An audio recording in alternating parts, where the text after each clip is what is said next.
Les 5 millions d'Italiens des environs de Naples vivent dans la région du monde où les risques sismiques sont les plus élevés. À environ 11 km de la ville s'élève le Vésuve. Son éruption de 79 après Jésus-Christ est entrée dans l'histoire pour avoir enseveli Pompéi et Herculanum. Depuis, le volcan a connu une cinquantaine d'éruptions. La dernière date de 1944. Le Vésuve domine Naples comme une épée de Damoclès volcanique, mais à 15 km à l'ouest se trouve un volcan moins voyant, mais nettement plus dangereux, celui des champs Flégréens. C'est une caldeira de 13 km de diamètre, parsemée d'une série de cratères. 350 000 personnes vivent à l'intérieur des parois de cette caldeira. Comme les champs Flégréens ne sont pas une montagne haute et imposante comme le Vésuve, ils attirent peu l'attention. Mais les volcanologues, comme Stephen Self, savent de quoi il est capable. Nous sommes ici au milieu d'un volcan qui a une histoire éruptive très intéressante depuis sa formation il y a 35 000 ans. La région a connu des éruptions répétées qui ont formé les cratères comme celui où nous sommes. On y voit encore des fumerolles qui jaillissent et sifflent tout autour de nous. Ces jets de gaz atteignent presque 700 degrés. Pour un observateur lambda, c'est un phénomène impressionnant. Mais pour les experts, ce sont des signes avant-coureurs, avec les mouvements du sol qu'il faut prendre en compte. Pour se faire une idée de la puissance des champs Flégréens, il suffit de regarder les dépôts laissés par une éruption massive survenue il y a entre 35 et 40 000 ans.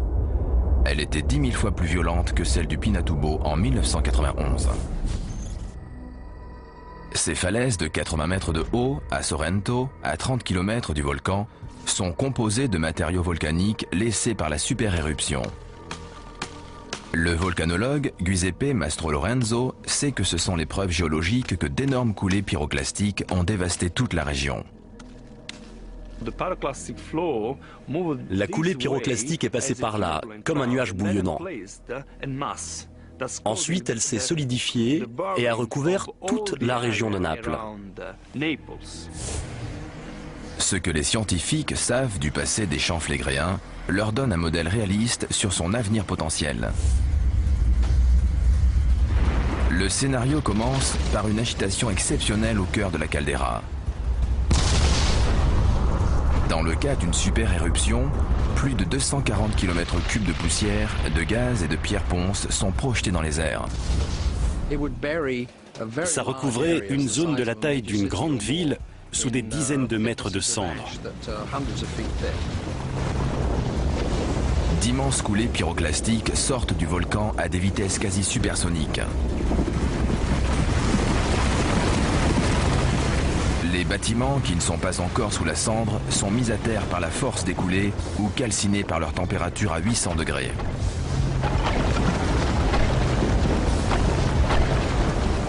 La ville de Naples est complètement anéantie. Les coulées et les pluies de cendres laissent un nombre de victimes inimaginable. On estime qu'en cas de super-éruption, il y aurait plusieurs millions de morts. Les pertes physiques et humaines se propagent bien au-delà de la zone du volcan. La colonne éruptive monte à 30 km dans le ciel.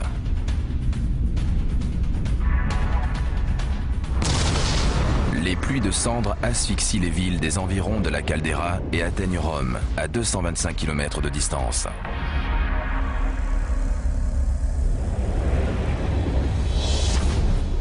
La capitale italienne se retrouve sous plus de 20 cm de cendres.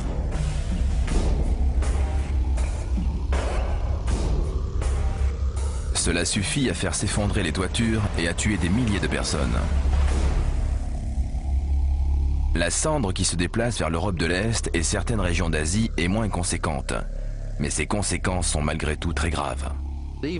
Même quelques centimètres peuvent dérégler le système des transports, l'approvisionnement en eau et toutes sortes de choses dont nous dépendons dans notre vie quotidienne. Cela peut recouvrir les plantes et faire tomber les feuilles des arbres. La libération d'immenses volumes de cendres et de dioxyde de soufre par le volcan a des répercussions au niveau planétaire.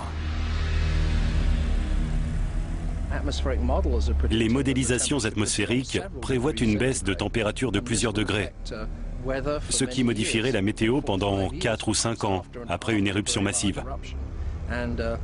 En raison des changements de température, certaines régions ne pourraient plus produire leurs récoltes habituelles. De vastes zones de végétation disparaîtraient et des millions de gens mourraient de faim.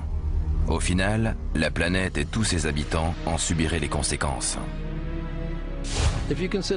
Si on considère le nombre de supervolcans susceptibles de causer une super-éruption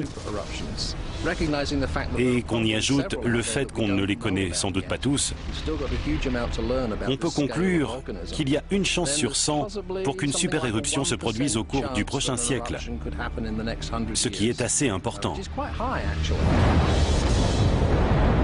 Cette probabilité est assez significative pour que les scientifiques encouragent la communauté internationale à se pencher sur le problème.